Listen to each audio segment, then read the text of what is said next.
Nagbabiyahe na po kami ni Habi papunta ng waterfalls. Alam niyo ba kung ano ng oras ngayon? Almost 7 p.m. na po, guys. Kanina pa kami ni Habi nagbabiyahe mga around 6 p.m. Siguro makarating kami 8 p.m. na, no? 2 hours po kasi ang biyahe. Yun po ang nakita namin. Kaninang umaga may trabaho po ako. Kaya nakauwi ako mga 5 p.m. na basta Sunday.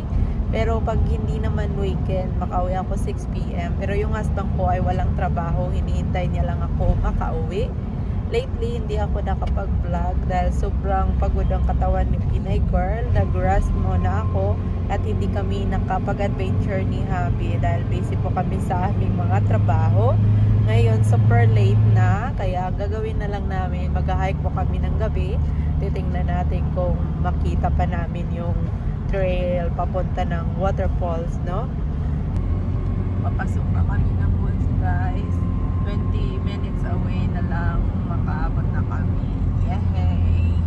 We're in the woods now, honey. Yep. Yeah. We're going hiking. Yeah. My God, bumalik ang liwanag. Thinking bot na lang. Pero napakaliwanag dito.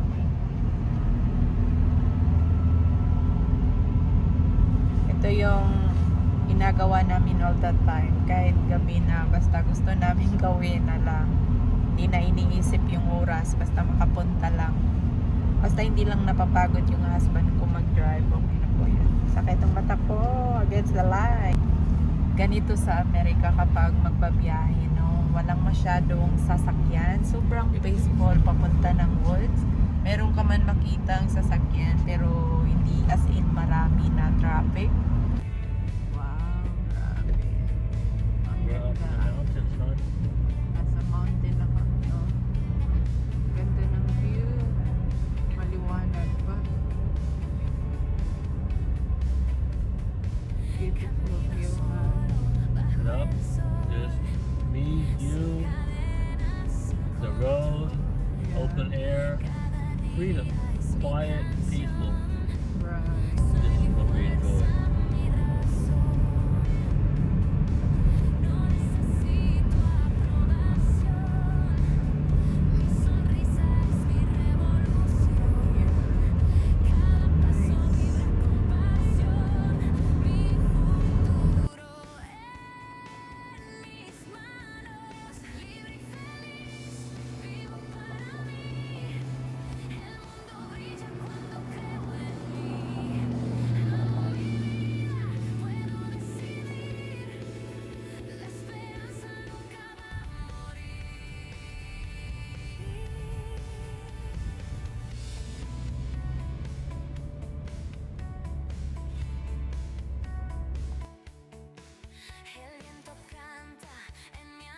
Nasa mountain na kami. Grabe yung view dito. Napakaganda. Yan, nakikita. Huminto na kami kanina para mag-picture. Sinadaanan na namin bago makarating ng waterfalls. Napakaganda. Medyo madilim na lang kasi gabi na nga. Hindi pa kami nakalagay. 8 p.m. na po. Pa kami nagbabiyahe. Kahit late na, patuloy pa rin ang biyahe namin ni Habi. Right, honey?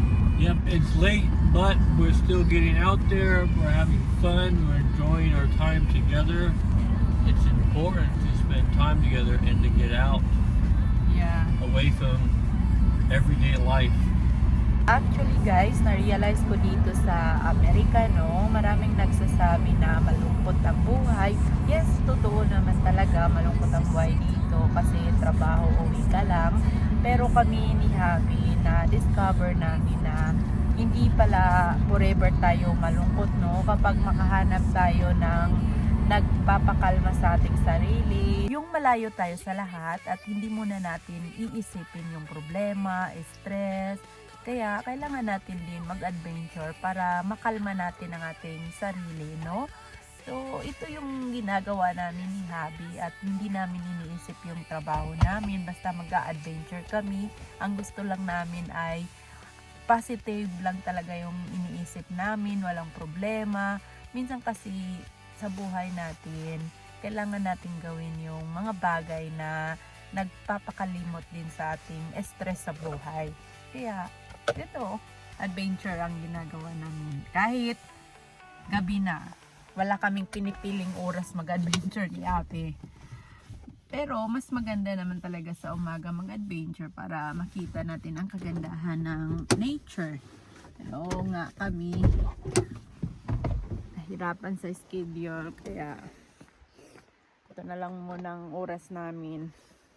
Ito na pala kami, guys. Ako dito na sa sasakyan pa.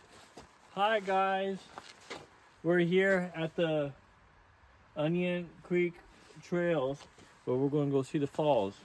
There's fish in the river. Lots of places to go fishing in the river, and there's wildlife to be. Oh my god, this is scary. Right. May pwede ka attack us. Right. Dun.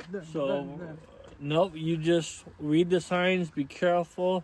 They will warn you ahead of time, so bring protection. Always bring gear for outdoors. There's many signs that warn you and give you warning ahead of times to be careful. Be alert. My wife isn't I will very not alert. worry about that because I got you, hon. Right? I know, I'm more alert. You're like, guys, look at the phone. Look at the phone. Oh yeah.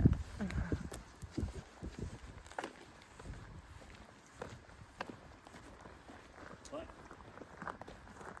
It says in big letters, guys, warning all. I trapped that. Oh my god. Bears. It's not just bears, it's all wildlife. Okay. So we're here, hun.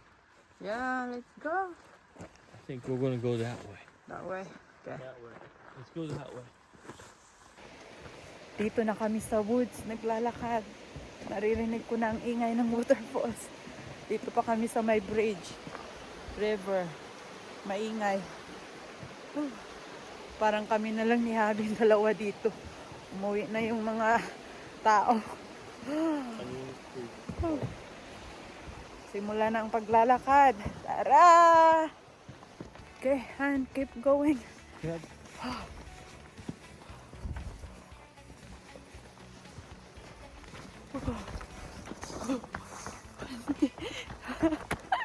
Bilis! Hurry up, Han! It's almost 9 p.m. I don't want to scared. I got you, honey. Okay. You're gonna save me, right? Yep.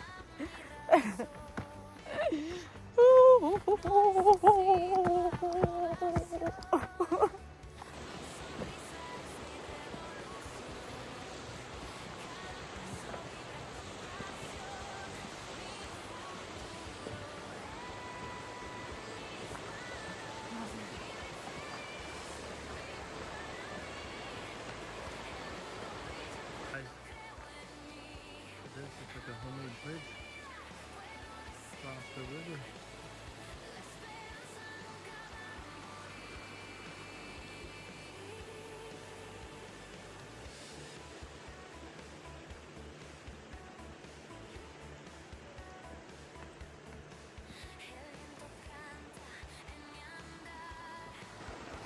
Go down and touch the water. Tell me if it's cold.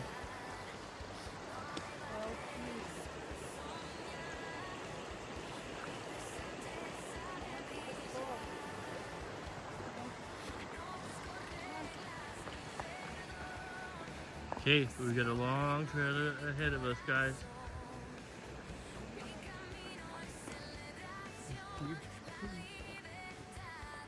And here we go. This is the bottom. Yeah.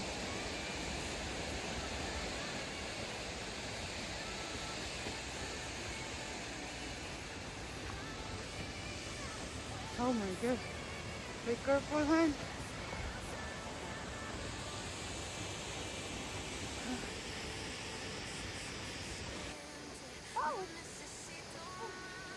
We are going at the bottom.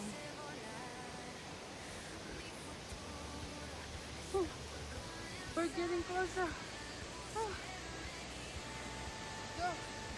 What? You over there? Oh yeah. Yeah. Okay.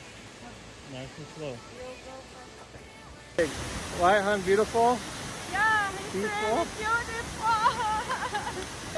Ay, it's beautiful. So, nandito na kami sa waterfall. Woo! Napakaganda ng view. Super! Hindi kasi malayo ang hike, pero worth it po magpunta namin kahit gabi na. Nandiyan na po, kami na lang ang tao ni Abby dito. Pero yung waterfall na napakaganda. Oh, ito tayo kami. And be careful. Yeah, come on.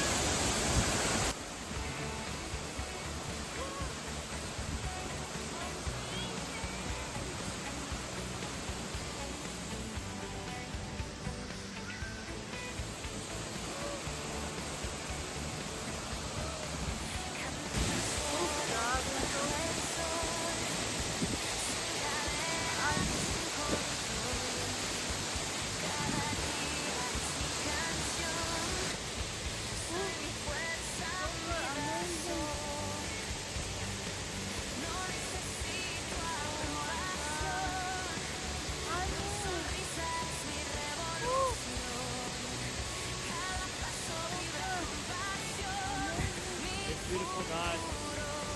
Beautiful.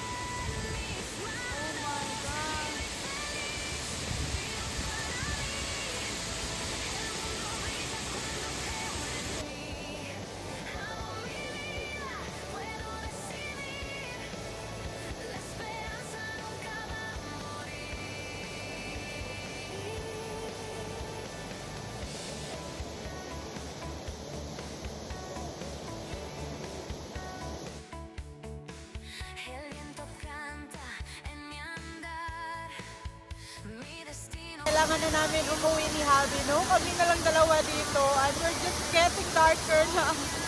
Might be scared. You ready to go, man? It's getting dark and it's getting cold. Yeah. It's the time of season where it gets cold at night and it's hot in the afternoon. So it's 85 degrees at 1 o'clock today, and by 8 o'clock it's cold. Yeah. So now we got a 30-minute hike out, guys. So it's 9 o'clock. So 30 minutes from now, it's gonna be like 9:30 or 10 o'clock by the time we get out. Oh my It's God. gonna be a adventure out, Now, let's get it out here. right? Fun place. Okay, guys. Next time, I hope we can go swimming. Yeah. Okay guys, hanggang dito na lang muna ang aming adventure ni Javi dahil pabalik na po kami ng sasakyan. See you next time in our next vlog, everybody. Thank you guys. So, hon. Bye.